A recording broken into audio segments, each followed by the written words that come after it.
I'm Sarah Perlman here with the one and only Gary Thorne, and I'm really excited to sit down and talk to you because there is a lot to talk about. You really are like the most interesting man in the world, and I mean that. So let's kind of start with this. You've had a really long broadcasting career and a very successful one. Kind of tell us how you got started really in the business. Well, it goes, I'll take you all the way back. I had a grandmother who was confined because of a stroke she had to bed, and her companion was the radio. So I grew up spending a lot of time around her, and I know that's where my interest in radio came from. Shows you've never heard of, but were the shows that ended up going on TV were shows I listened to, the Amos and Andy, Pepper Young's Family, all kinds of stuff that was on, and music and everything else, and sports. And that was her companion, day and night. And so I got interested in it, and when I was in high school, I'll never know why, I decided I'd get an FCC license because I also was interested in electronics. I got a broadcast license. There were 3 stations in Bangor, Maine. I applied to all 3. One of them called. And the next thing I know, I'm working on Sundays from 7 in the morning to 5 at night. I'm the only one in the station doing everything, which was a great way to be introduced to the business. And it's gone on from there, all through high school. So you were in high school when you got that original High school. I was a job. junior in high school. And then it took me all through college, same station, same sister station in law school I worked at when I was practicing law. In D.C., I worked at WTOP doing news on the weekends just for fun. So it's been my lifelong avocation that turned into a vocation. Well, now, Gary, I can't let you just skip over that whole law school thing like it was nothing. So he went to law school, an amazing law school, Georgetown. Yeah. Georgetown. I went to the University of Maine School of Law for my JD, and then I went to Georgetown for a master in business. Yeah. So how did you get from broadcasting to law school to broadcasting? We know your love, obviously, for the radio and TV, but what kind of brought you to the law school thing? Well, I wanted to be an FBI agent, and I'd wanted to be an agent since the time I was very young. So I was on the roll for that. That's where I was headed. And I came down here to Washington, and they had a 6-year program where you went to GW, and in 6 years you got your undergrad and you got your law degree. I did that for less than a year and realized this is not going to work. I'm working from 3 in the afternoon to midnight, and then I'm going to school all day, and I'm going to do this for 6 years. I don't think so. So I ended up going back to Maine, back home, went to school, then went on to law school, still with the intention of doing something in the FBI. So that's why I went there. And then obviously started calling more games and different things. You went to the NHL. So can you talk about your time covering the NHL? I mean, you're one of the most well-known broadcasters now in NHL and baseball. So how did you get started specifically with hockey? Well, hockey was goes back to Maine again. When I came back, I was in the Army JAG Corps for 4 years. That's why I was down here in D.C. You are seriously the most interesting person in the world. I take it back. It gets more complicated. So when I went back home to practice law, Maine had just started its college hockey program. And they didn't have anybody to broadcast. And the same station I broke in with when I was in high school is the one going to carry the Maine games. And so they said, we haven't got anybody to do this. You want to do it? So I did. And that's where that started. So I did that. Lou Lamoriello was the coach and then became coach and athletic director at Providence. Lou moved on to the New Jersey Devils. One day I get a call. I'm now with the Mets. I get a call from Lou, and he says, I'd like you to do our games on TV. And that's how I got to the NHL. Now, what was your favorite or most memorable NHL call? That's tough because I was fortunate to do a lot of them. We closed the Forum in Montreal, the final game played there.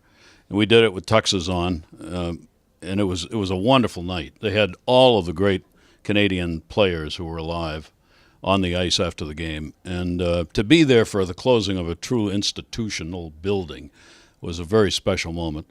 Gretz, when he broke the all-time scoring record and all-time goal scoring record, I did those games, and that was really great. And all the great games between Colorado and the Red Wings in the playoff years when they were both in it, I mean, they were ferocious games, and they were great postseason games to broadcast. I mean, those are, I was lucky. It was the right place, right time, and those were great moments. A lot of great calls. Yeah. Can you compare what it's like calling a hockey game compared to calling a Major League Baseball game? Well, they're completely and entirely different just because of the pace of the game. Of course. I mean, baseball, you got time for stories and too much time sometimes because the game has slowed down so much. Whereas in hockey, you got no time for anything. I mean, it's they're on the ice, you're going up and down, you get the line changes, time for a commercial, back, here we go again. So you don't get to do much except the play-by-play. And I thank God for that from my position, because I can't imagine doing two sports that are alike in terms of the play-by-play coverage. But when they're so different, you just go from one to the other, and it's a complete 180-degree transition. It's really difficult. I've listened to some of your NHL calls, and it's kind of amazing, one, how your voice works and how fast you can make those play calls. Do you ever miss that in baseball, kind of being boom, boom, boom, boom, and now, oh, you got time for stories? Or do you kind of prefer sitting back and telling those stories and having those conversations? Both. See, that's the beauty of it. I think that's why I never gave up one or the other unless I was forced to, which I never was. So I thought that differential gave me a chance to do one thing at one time and then be different in the other broadcast of the other game. So I don't favor one over the other. I think they're both equally enjoyable. Now, as far as the Orioles coverage goes, maybe what's your favorite memory covering the Orioles here at Camden Yards and obviously traveling? Yeah, that's I mean, those are real tough. Here at Camden Yards, just doing broadcasts here, I'd done some with ESPN before. I'd done some when I did a year with the White Sox, and even with the Mets. I love the ballpark. I mean, genuinely love this ballpark, especially as a broadcast facility. This is a great view of the game. You're on top of it. You can see it. You know what's going on. The opportunity to work here, and this being your home field, is a real treat. I really enjoy that. And it's seeing the players in all cases, and with the Orioles too. It's seeing the Trey Mancinis, the Machados, the Scopes come and grow, and you have a chance to watch. I'll age myself here, but you have a chance to watch entire careers. I now see kids of guys who I watched play, and that's fun. I mean, that's really fun because there's a family sense to that. You know how they got there, you know how they worked to get there, and you know the parents who were behind it, and I really like that. That's unbelievable. But you spend a lot of time on the road, right? A lot of traveling. What's that kind of like? It must be exhausting, but probably rewarding, like you said, to see these players and the organization grow in itself. Yeah, it's the nature of the beast. I don't like to travel anymore. Honestly, I've had enough. So in order to overcome that on the road, I get out of the hotel, number one. I never eat at the hotel. Not one meal. I don't care if it's snowing, raining, lightning. You're out. I'm out. That's okay. I don't do room service. I detest that.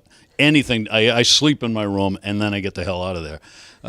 It's not that they're bad hotels or anything, but it's just I can't imagine just going on the road for 10 days and staying in a hotel and eating your meals there and just never living seeing there. it. Yeah. So I go out and explore. I go out and I love to eat, so I look for really good restaurants. I do that in every city we go to every year. I find new places to go to. I like museums. I go to museums. If we have a night off in the city and there's a chance to go to a symphony or a play, I look and see what's going on in the city and try and take advantage of that. I couldn't survive on the road if I didn't do some of this other stuff. I go crazy. And you read a lot, right? And I read a lot. Yeah, so I read on the planes. That gives me tons of time because we're traveling so often and for so many hours. And then that's generally at home or on the road. That's the bedtime stuff next to the bed. I've got a couple of books going. Have you always been a huge reader, or was kind of traveling that really got you into it? Always been a huge reader. I literally grew up in the library of the little town in Old Town, Maine, where I went to school and was born. I spent as much time at the library, I think, as I did at home. Wow. I had a great, wonderful librarian who introduced me to great books at the time, kids' books and mysteries, and a lot of World War II stuff that I read when I was growing up, a young kid, Audie Murphy stuff. So she started that for me, and I love to read as a result. And that's really how we got into this book blog of yours on MASNsports.com. That's unbelievable, and everyone should really check it out because you read a lot, and they're awesome to hear about. What you learn, what you take from the books, and what you read. I'm sure people would love to hear that, so everyone should definitely check out that blog. Yeah, it's a lot of fun to do. It's not we're not critical. It's just they're books that I've enjoyed reading and like to pass along some information about them. And if it seems enticing to the listener, viewer, then go get it. Well, like I said before, one of the most interesting men in the world, Gary Thorne. Thank you so much for sitting down. My pleasure. Thank you. Alrighty, I'm Sarah Perlman. This was MASN All Access, and I don't need to say it again because you already know him. Gary Thorne, thanks.